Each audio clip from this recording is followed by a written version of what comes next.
НАСА официјално започнува со истражување на неидентификуваните летечки објекти со цел да добие нови информации. Вселенската агенција соопшти дека составува независен тим кој ќе проучи колку јавни информации се достапни за оваа тема и што е потребно за да бидат сватени овие необјаснети објекти. Експертите ќе треба да истражат како најдобро да ги користат информациите во иднина. Не се плашиме од загрозување на репутацијата. Искрено веруваме дека најголемиот предизвик на оваа тема е скромната количина на податоци со кои што располагаме, изјави Томас Зурбушен од НАСА.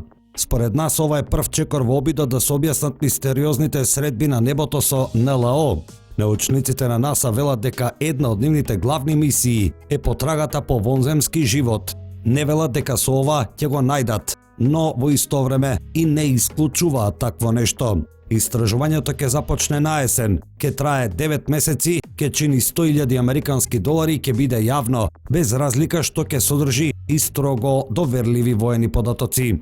Тимот на НАСА ќе биде предводен од астрофизичарот Дейвид Спергел, председател на фондацијата Симонс која се бави со напредно научно истражување. Мораме да пристапиме кон тематиката со понизност. Како астрофизичар можам да кажам дека не знаеме од што се сочинува 95% од Вселената. Постојат премногу работи кои не ги разбираме, изјави Спергел на пресконференција.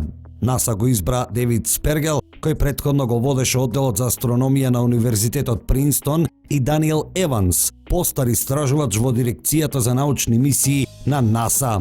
Неидентификуваните појави во атмосферата се од интерес за националната безбедност и воздушната безбедност. Утврдувањето кои феномени се природни е првиот клучен чекор за идентификување на вакви појави, што е во согласност со една од целите на НАСА – да се обезбеди безбедност на авионите.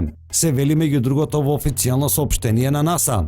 Тимот ќе се фокусира на тоа како најдобро да се собираат податоци и како Вселенската агенција може да ги искористи за подобро разбирање на неидентификуваните воздушни феномени во иднина, во соработка со експерти од научните, аеронаутичките и аналитичките заедници.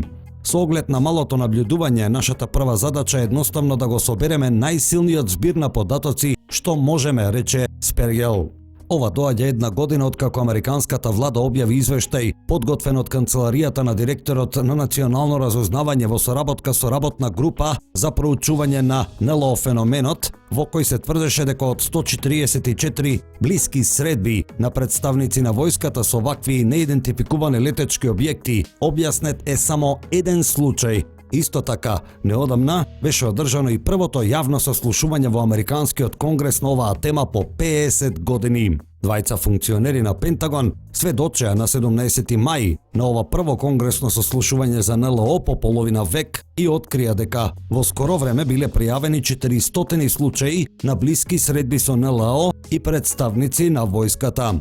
Тие ветија дека и понатаму ќе го истражуваат овој феномен и дека напорно ќе работат на дестигматизација на темата, односно ќе создадат подобри услови представниците на војската да не чувствуваат никаков притисок и слободно да ги пријавуваат сите случаи со НЛО или пак UAP, како што сега војската ги нарекува неидентификуваните летечки објекти. Веќе ви информиравме дека администраторот на НАСА, Бил Нелсон, во неколку интервјуа најави дека НАСА ќе го проучува овој феномен, што сега и официјално агенцијата го најави.